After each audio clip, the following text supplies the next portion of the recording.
오늘 이 본문의 말씀은요, 요나의 말이에요.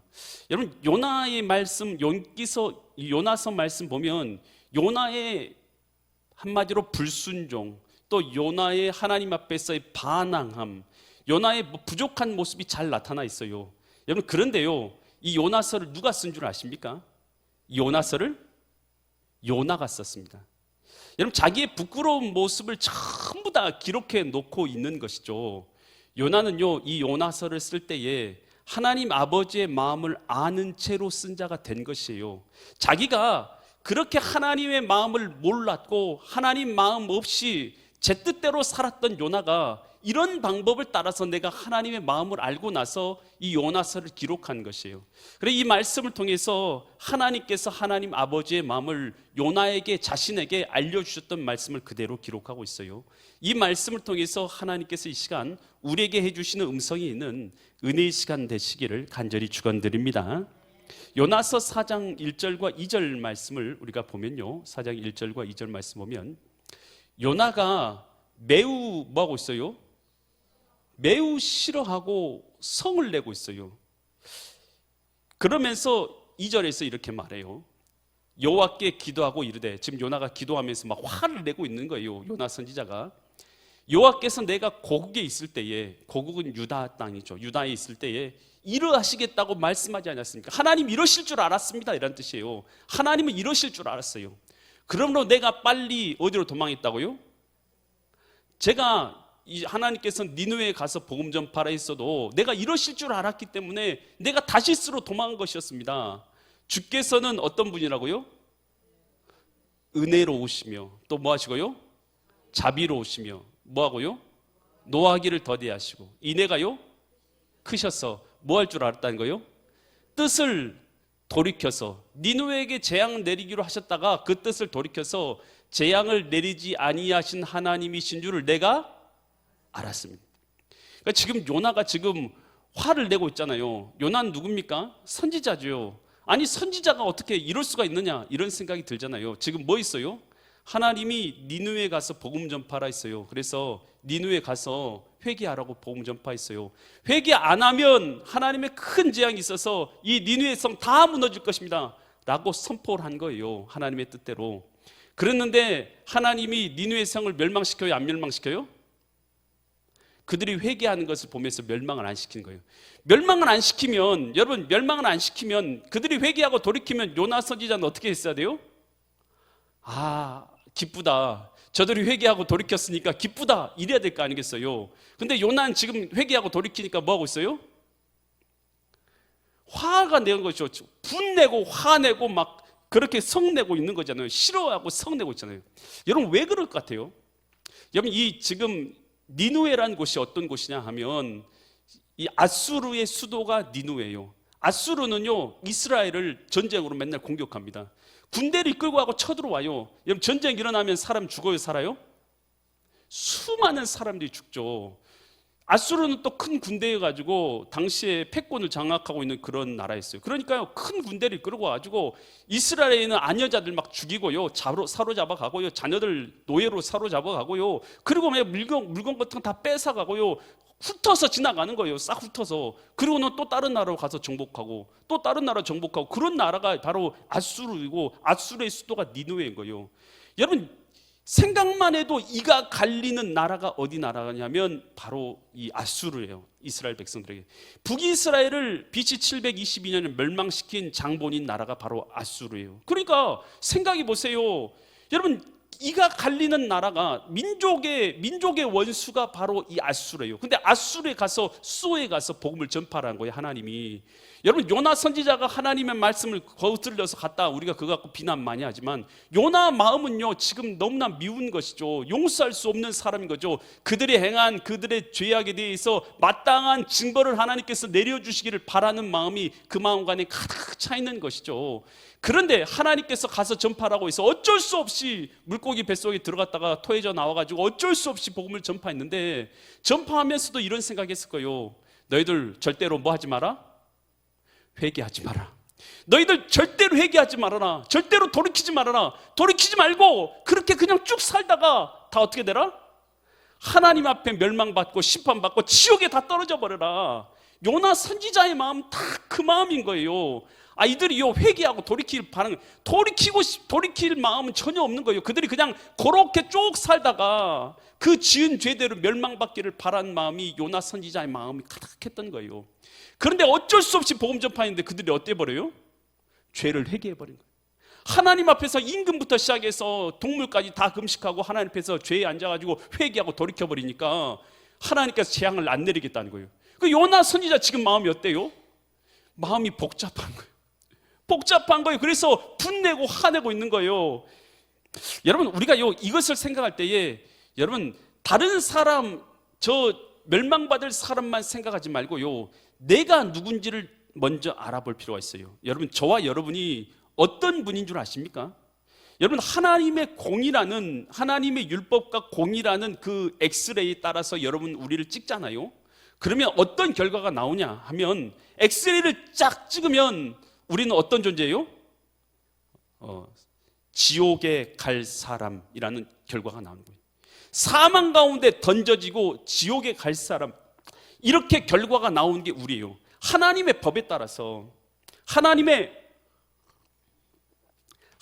그 정의에 따라서 우리를 찍으면요, 여러분, 하나님 없이 살았던 사람이 우리입니다. 여러분의 인생 가운데서 쭉 하나님을 함께 살아가셨는가요? 하나님의 은혜 가운데 쭉 사셨는가요? 여러분, 우리가요, 하나님 없이 살았던 사람이에요. 하나님을 헌신짝처럼 버려버리고 내 욕심과 탐욕과 내 목적을 따라서 살았던 사람, 하나님을 인정하지도 아니하고 하나님에 대해서 저주하고 하나님에 대해서 여러분 얼마나 모욕을 하며 살았습니까? 여러분, 하나님의 그 율법이라는 엑스레이로 찍어보면 저와 여러분은 어떤 자냐면 지옥에 갈 사람이라는 것이에요. 그래서 우리가 하나님한테 말하잖아요. 하나님, 정의를 행하소서. 정의를 행하소서. 여러분, 하나님께 기도하잖아요. 왜 하나님께 그런 기도를 드릴 수 있는 줄 아세요? 물론 정의를 행하라고 기도할 수 있겠지만, 여러분, 우리가요 거기에 하나님의 국률 없는 정의를 구하고 있다면 여러분, 우리가 참 잘못된 기도를 드리고 있는 거예요. 여러분, 사실은 저와 여러분이 사망 가운데 지옥에 갈 사람이라는 그 존재였다는 것을 잊지 말아야 될 줄 믿습니다.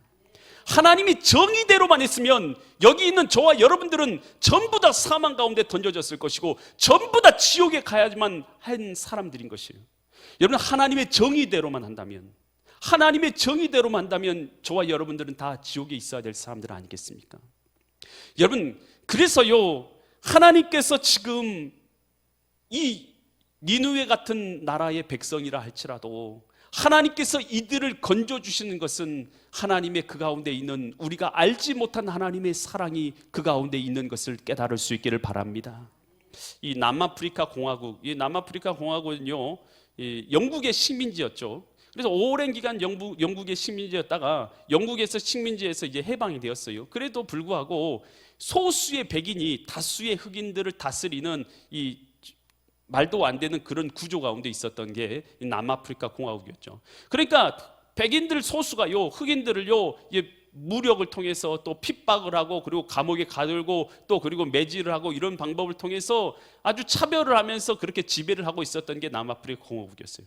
그때 이 모습을 보면서 이 만델라가요, 자기는 이런 잘못된 모습을 개혁하겠다 하면서 이 투쟁을 벌이게 되죠. 그러다가 그가 이제 45세의 감옥에 들어가게 됩니다. 이 45세 감옥에 들어가면서 이 종신형에 처하게 돼요. 그러니까 45세 감옥에 들어가는데 종신형에 처해진다는 것은 언제 나올 줄 모른다는 거예요. 그냥 종신형에 처해진 거예요. 그런데 이 세대가 바뀌어가지고 72세에 그러니까 45세에 들어가지고 72세에 나왔으니까 몇 년 동안 있었습니까? 감옥에? 산수입니다. 27년 동안 그가 감옥에 있다가 나오게 됐어요. 감옥에 있다가 나와가지고 사람들이요, 시대가 바뀌어가지고 이제 흑인들도 참정권을, 이 투표권을 갖게 되죠. 그러면서 투표해가지고 누가 대통령에 당선돼요? 넬슨 만델라가 대통령에 당선되게 되는 거예요. 사람들이요 모두 다 깜짝 놀리고 두려움에 빠지게 되는 거예요. 왜요? 특히 백인들이 넬슨 만델라를 감옥에 집어넣고 그곳에서 일생을, 45세부터 72세까지 일생을 거의 다 낭비했던 사람들, 그 사람들에게 넬슨이 어떻게 행동할 것 같아요? 만델라가 보복할 거 아니겠어요? 나를 감옥에 넣었던 그 백인들, 나를 감옥에 넣도록 했던 그 정치인들, 그 대상들을 전부 다 감옥에 넣거나 아니면 그들에게 어떤 징벌을 내릴 거 아니겠어요? 그것 때문에 백인들이요 다 벌벌 떨고 두려워고요 염려 가운데 막 쌓여있을 때요, 넬슨 만델라 대통령이 취임식 하면서 뭐라고 말합니까? 나는 내게 이 한 사람들에게 보복하지 않겠다, 그가 이게 선포를 하죠. 그러면서 용서와 화합을 선포하고 평화를 그 자리에서 선포하게 됩니다. 여러분, 그로 인해서요 그곳에서 분란이 일어날 것이다, 내전이 일어날 것이다, 전쟁이 일어날 것이다, 별 이야기가 많았지만 그 후에 남아프리카 공화국 어떻게 됐습니까? 아프리카에요 여러 나라들이 있잖아요. 아프리카에 수많은 나라들이 있지만 가장 부유하고 가장 잘 산 나라가 어디입니까?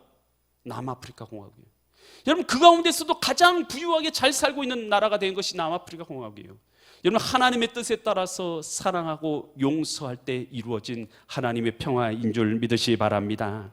여러분, 주님께서 우리에게 요 주기도문을 알려주시면서 이렇게 명령하셨죠. 이렇게 기도하라고. 마태복음 6장 12절에서 이렇게 기도하라고 했죠. 뭐라고 기도하고 있습니까? 6장 12절. 우리가 우리에게 죄 지은 자를 사하여 준 것 같이 우리 죄를 사하여 줍시고 라고 기도하라는 거예요. 그러면서 이렇게 기도하라는 내용을 주신 이유를 마태복음 6장 14절과 15절에서 이렇게 말씀하시죠.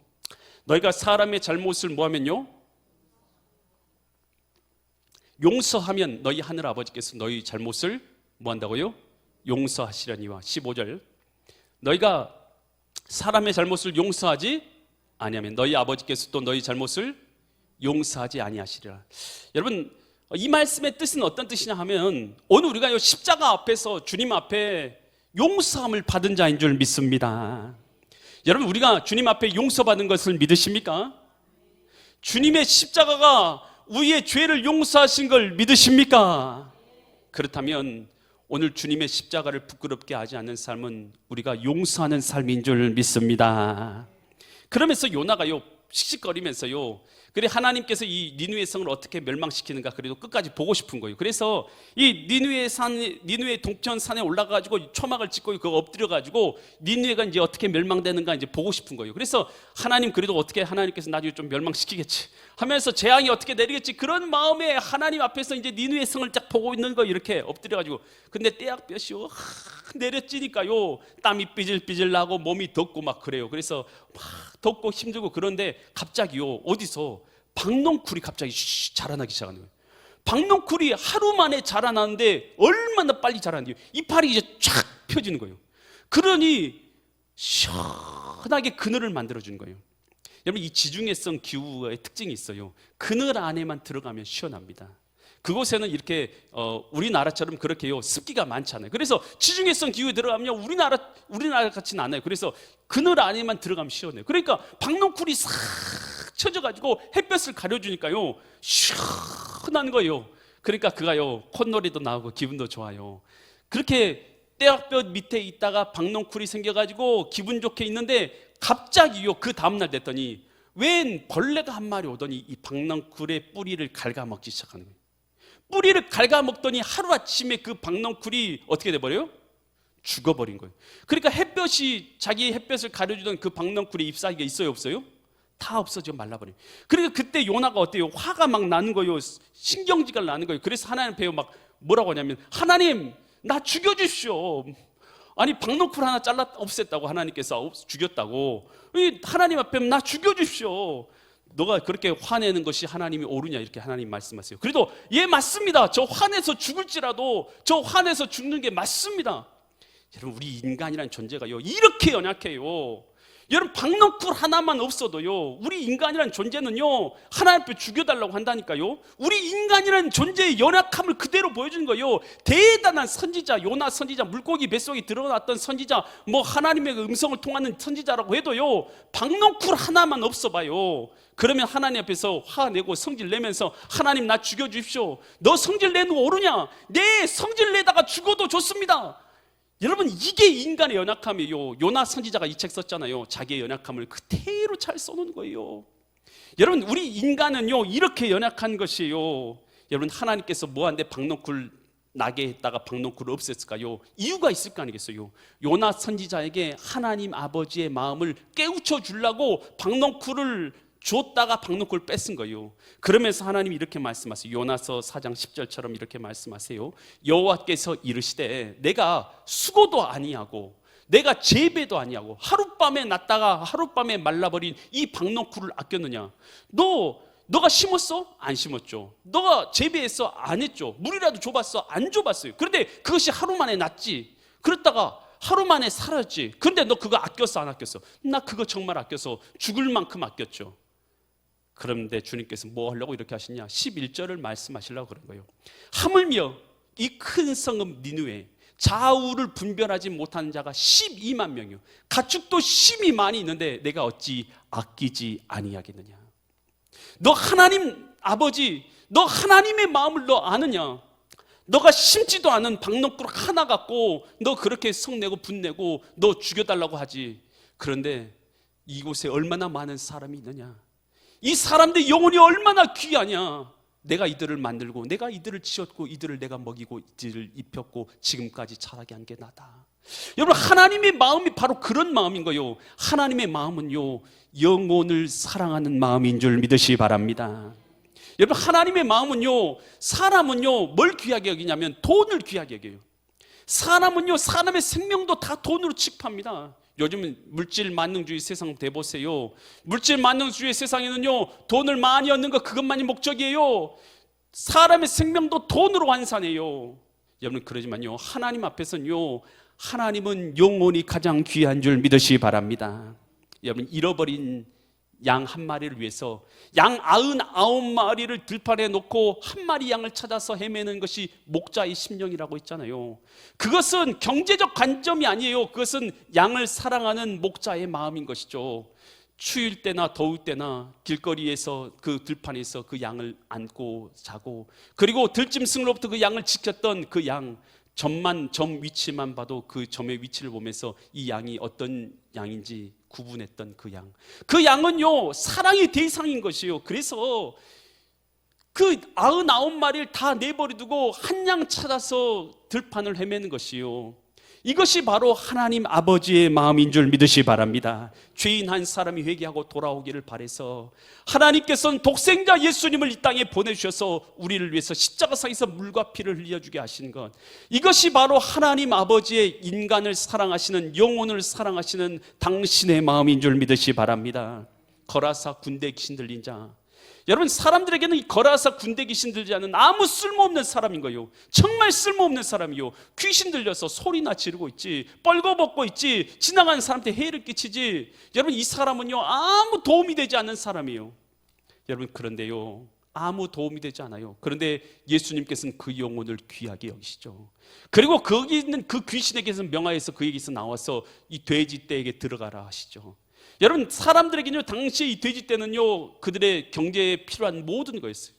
여러분, 그러니 아무짝에도 쓸모없는 한 사람이 필요한 게 아니라 사람들에게는 이 돼지떼가 더 중요했던 것이죠. 여러분, 그런데요, 우리 하나님의 눈에는 그렇지 않아요. 하나님의 눈에는요, 쓸모없는 영혼이 한 영혼도 없는 것이에요. 그 군대 귀신 들린 자의 영혼이라도 주님께서는 귀하게 여기시는 줄 믿으시기 바랍니다.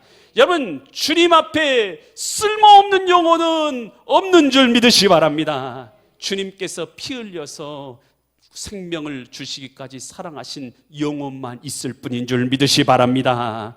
그러니요, 주님께서는 이렇게 말씀하신 거, 마태복음 6장 26절에서 공중의 새를 보라, 심지도 않고 거두지 않고 창고에 모여들이지 아니하되 너희 하늘 아버지께서 기르시나니 너희는 이것들보다 얼마나 귀하냐, 얼마나 귀하냐, 귀하지 아니하냐.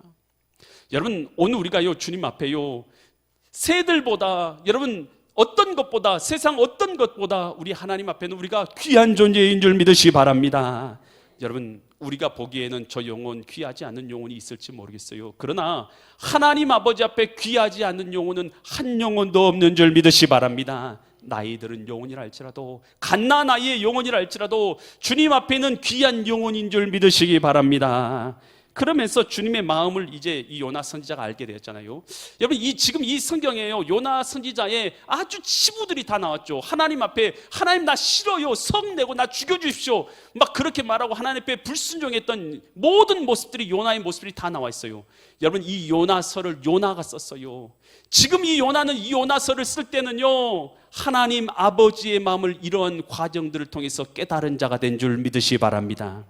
여러분, 이렇게 해서 하나님께서 영혼을 사랑하는 마음을 아는 요나, 어떤 삶을 살았겠습니까?